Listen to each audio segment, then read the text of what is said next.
Welcome back, everybody, to the Learning Can't Wait podcast. We have a repeat guest today, but in a really new light. And I am so thrilled to reintroduce one of my good friends, Dr. Kaycee Brock, a candidate for Atlanta Public School Board of Education. Welcome back, Doc Brock. Yay! I don't know that I would have ever imagined hearing my name announced like that, but here we are. I know it is. I mean, to be very candid with you, I could have imagined it. Oh, thank you. You have just your entire career and also in your personal life, and ever since I've known you, you have looked for more ways to impact students' lives. So I don't know that I could have predicted this exact moniker, but there's no doubt in my mind you were Oh, meant for this. I appreciate that. Thank you. That means a lot to me. Kaycee, so since you last came on the podcast, you have been really changing your path, Mhm. trying out new avenues, and obviously expanding your sphere of influence. Can you tell us all what have you been up to? Yeah, so I actually, for the past couple of years, I don't know if you know this, I Oh, think you do, that I'm doing my own thing. Like I'm doing my own education consulting, and it has been so much fun. So I'm working on some really cool projects still in the college and career space.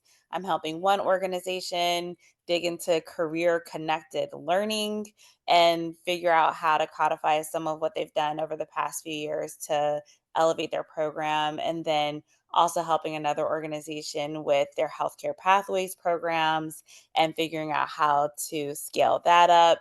So a lot of really cool small projects, and it's been really fun, and it's also freed up the space for me to be able to run for office and also to just feel like I have the time to dedicate to it that I really want to. yeah, it from what I'm learning from you, it is a huge commitment. So let's Oh start. yeah. Why are you running for office? Like why put yourself out there like this? This is a huge commitment. What's your why? Yeah. Well, honestly, someone asked me this the other day. I am doing it because other people initially encouraged me to do it. It's not one of those things where I was like, oh, I just want to do this. This is my dream of a lifetime. But the more I learned about the role of someone on school board and what they're responsible for, it was an exciting opportunity for me. But then there were community members and parents and friends who were like, you'd be so great for this. And I think that's just like the best way to go into something like this because a bunch of people believed in me and believed that I should do it. And so, like I said, I was able to kind of free up that space because the other side of that is I would want to be the kind of board member that's in schools, that attends the carnivals, and that's just really involved. You know me, Haley. If I I'm gonna sure be in, I'm do. gonna be all the way in. And so having that time to do that, that space to do that was important to me. And so now that I have that, I'm really excited and I think I'll be really great at the job if I'm fortunate enough to get the position.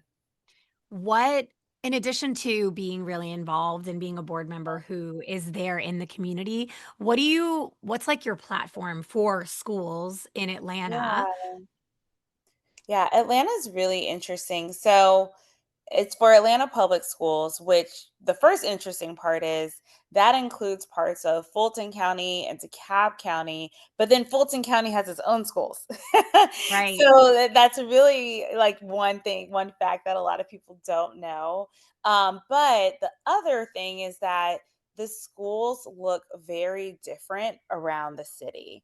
And so you got some parts of the city where the high schools are places where a lot of the students have a really high literacy rate, high graduation rate, high, math proficiency rate, and they're excelling. And then you've got schools on the other side of town where the reading rates for third graders are as low as 30%. And Wow. honestly, 30% is the average across the district. Below 30, you're looking at 15, 20 Wow. in math and in reading proficiency. And so for me, like one thing is I have a lot of friends who live there, right? On the south side, on the west side, who have toddlers who are like, what am I going to do Right. in a couple of years? Because I want to live in the neighborhood, I want to live in Atlanta, but I also want to feel like I have a lot of great options for my young person who is my most important investment. And so to me, the first thing is just making sure across the entire city that everyone feels like they have a school in their neighborhood that they're excited and proud to send their kid to. And Mm, to me, like that is the ultimate goal, and everything else kind of feeds into that. But that is my top goal. And then the other thing, and I'm sure you've seen this across the country, is post COVID, so many students had learning loss, and especially in areas of the city where there aren't as many resources in schools. And so the other important piece to me, and you've done reading intervention, I've done reading mhm, intervention. We've seen reading intervention happen for older kids. I think right. sometimes people think, okay, once a kid can't read after fourth grade, fifth grade, there's not really much else you can do. Well, we've done it. Right. It's Yeah. hard, but we've done it. And so the other really important piece to me is not losing those students who are a little bit older, who still are not able to read, and making sure that we're putting interventions into schools so that even the older students who have fallen behind have an opportunity to catch up and to be successful. Because I know that programs like that exist. I've seen it work, but we've got to actually invest in them and make sure other people care about it. And then, of course, for the past 12 years, I've been heavy in the college and career space. And a lot of what I share with people, especially a lot of people who don't have kids who live in the city, there's a lot of voters who don't have children. They're like, why should I care?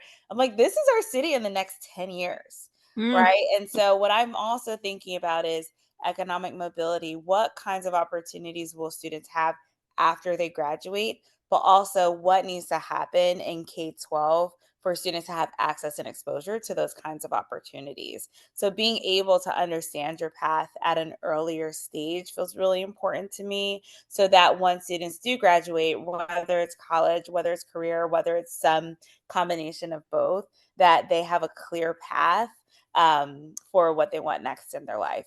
So those are like three things, but I care about so much. But those are, I would say, the three things that are just constantly on my mind as I'm running.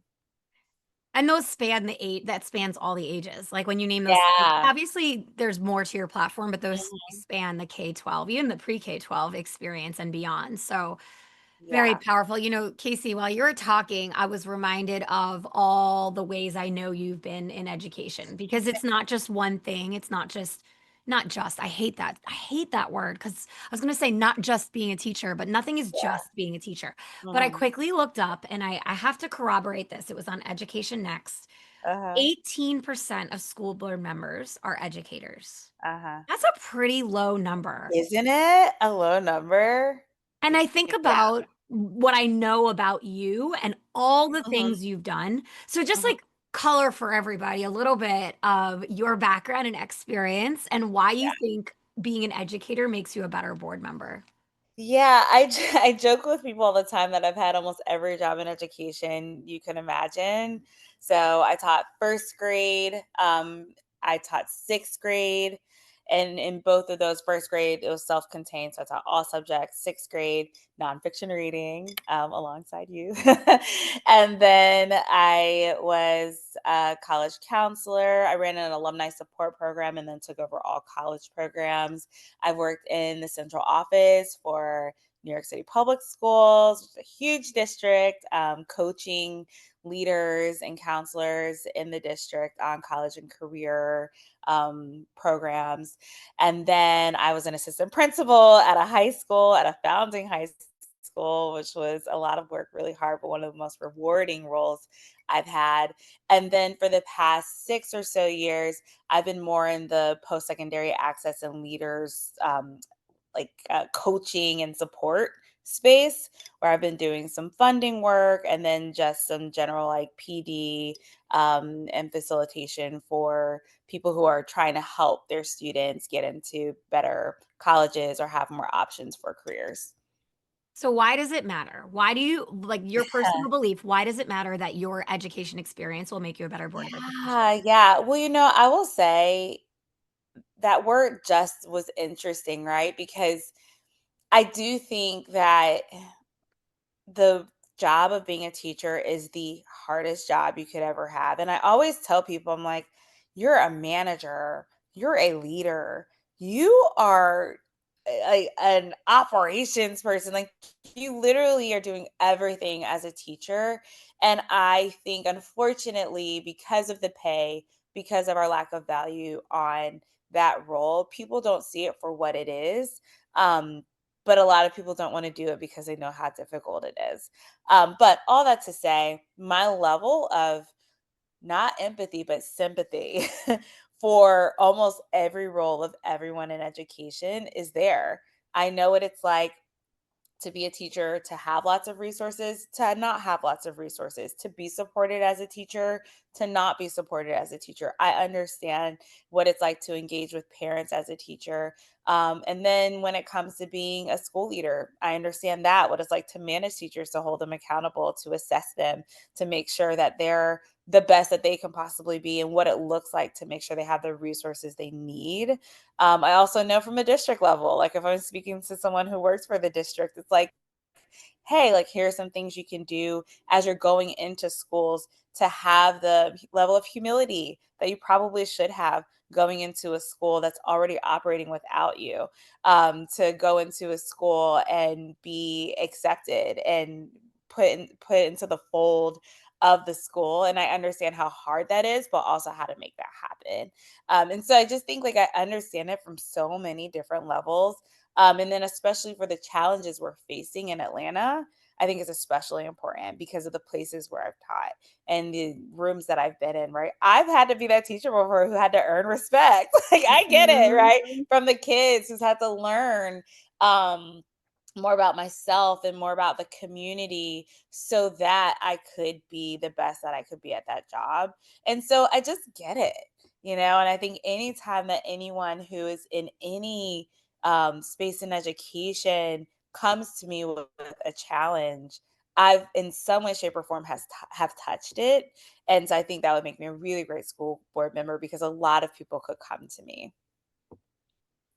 So true. You know, Kaycee, you and I like to call ourselves the extroverts extrovert, but I really think that running for office is testing the limits. As I'm like watching your campaign with Oh my awe and reverence and respect, I'm like, wow, there's a lot. Tell us about what it's like running for office. I mean, and God. I'll name like you're running for anytime you run for anything is a big investment. You're Yeah, running for Atlanta School Board. It's one of the yeah, largest cities in the United States. citywide seat Right. too. So it's a big deal. Talk about what is that like, Yeah. and how is your extroverted tendencies handling it?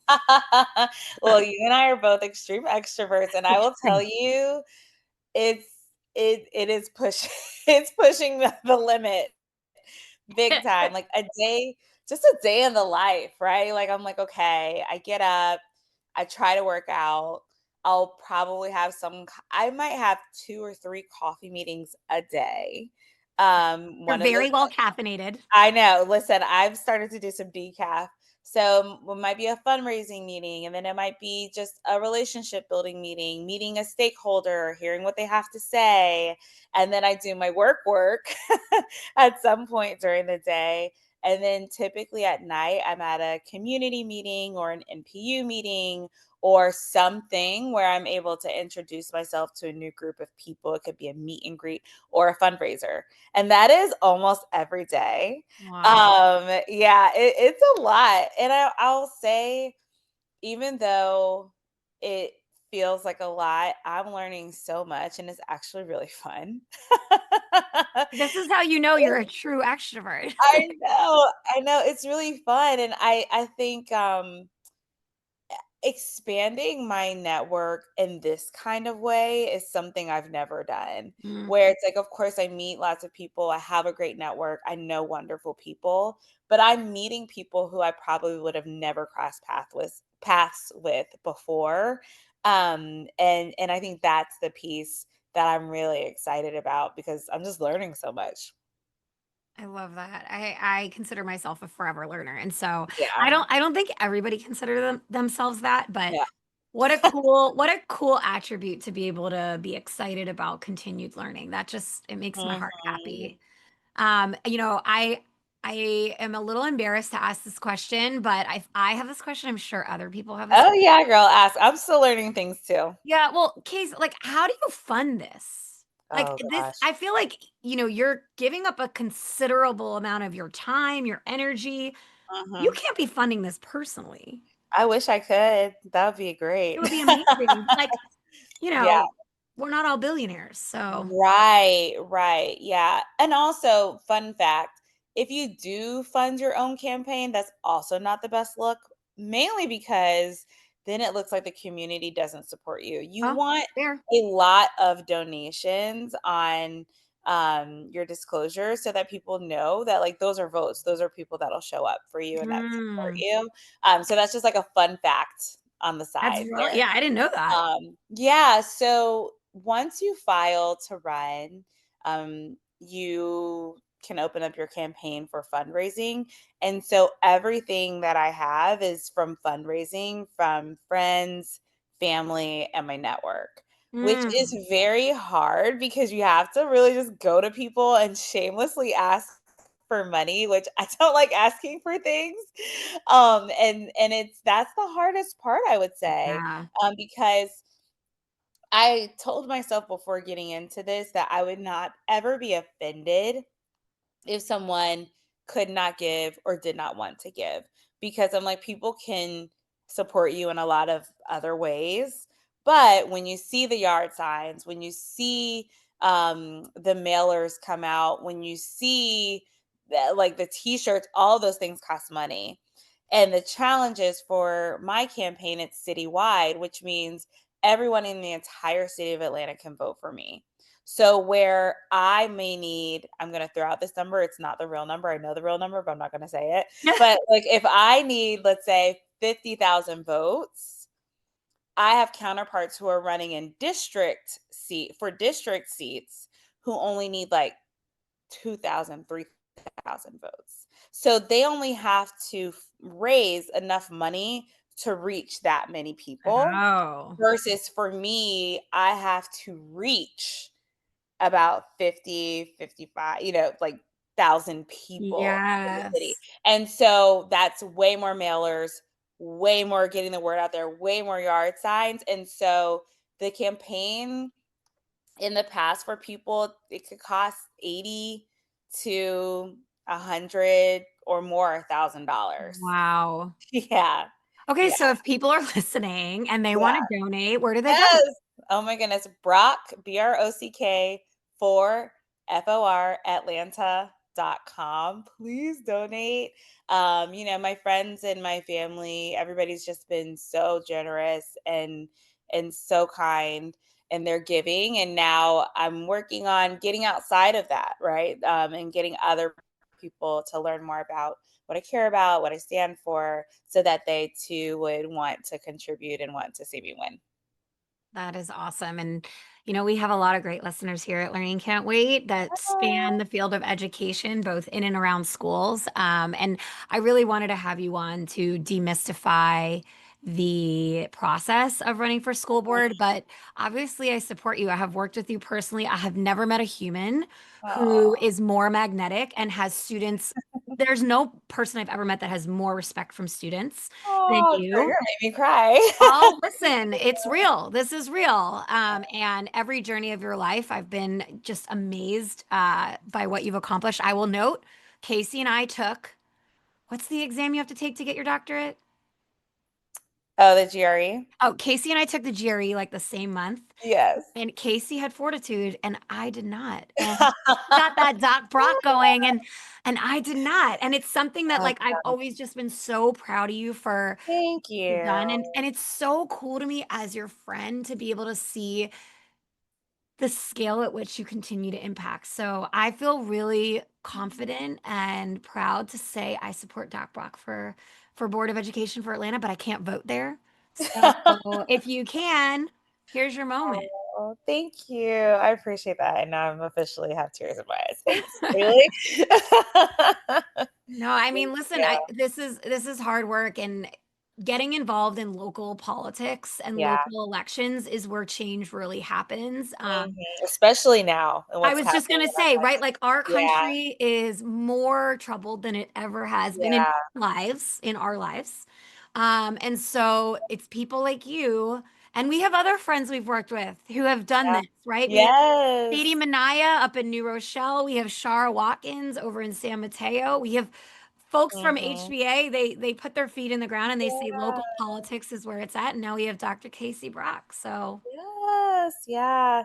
Hoping for a win. November 4th is when everything officially goes down. So yeah, this hopefully is this everything is will the pan lead up out. to that. This is the lead up to that. Can you talk a little bit? We've talked about some of the nitty gritty, but can you talk about some of the fun stuff that's already happened? Because by Oh my virtue of you putting yourself out there, my boss always says, my he hates when I call him his boss. ECN, my colleague, always says you increase your luck surface area. So, like, let's talk about your luck surface area Ooh. and like what fun things and cool experiences you've had as you've run. Oh my goodness. So there was one day, it's called National Night Out. It's like a policing and communities, like it's like a coming together of the two type of thing. Firefighters, like the community like kind of comes together and they have like little block parties all over, and it's supposed to encourage like a safe and collaborative community. And so every community has their own little events throughout the city. And oh my goodness. So that day, I went to like three senior homes. And then I went to a bunch of block parties all across the city. I mean, I was just driving everywhere. But my day started with a Soul Train line with seniors. Oh my God. Haley, it was It. so much fun.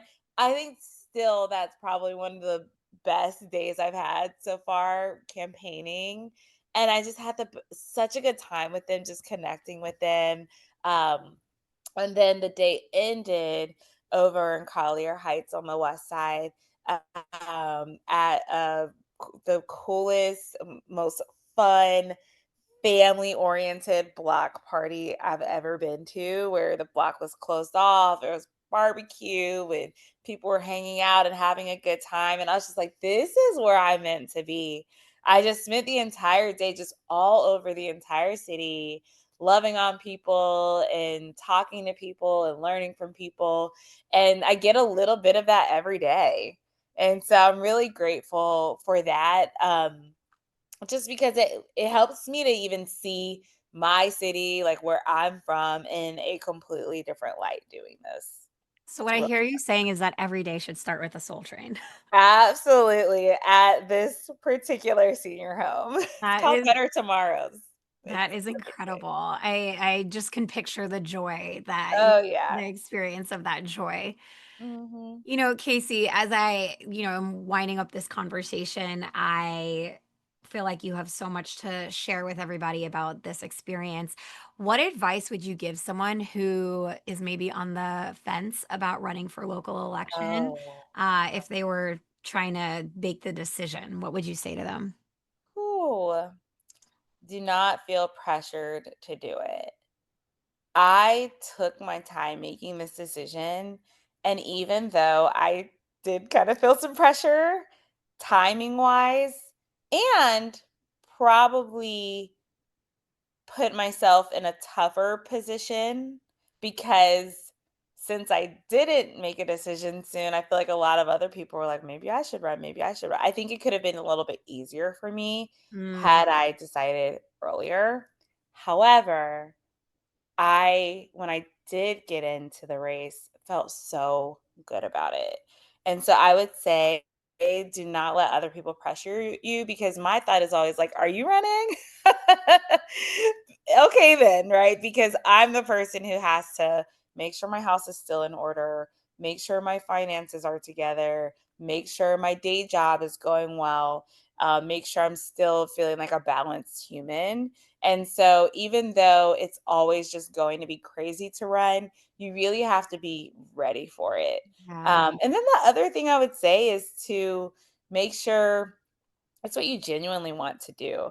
Like for me, there are some people who are like, "Oh, would you ever want to do this thing or that thing after school board?" And I'm like, "I'm not even thinking about that." Mm, To me, education is what I love, and that's what I want to do.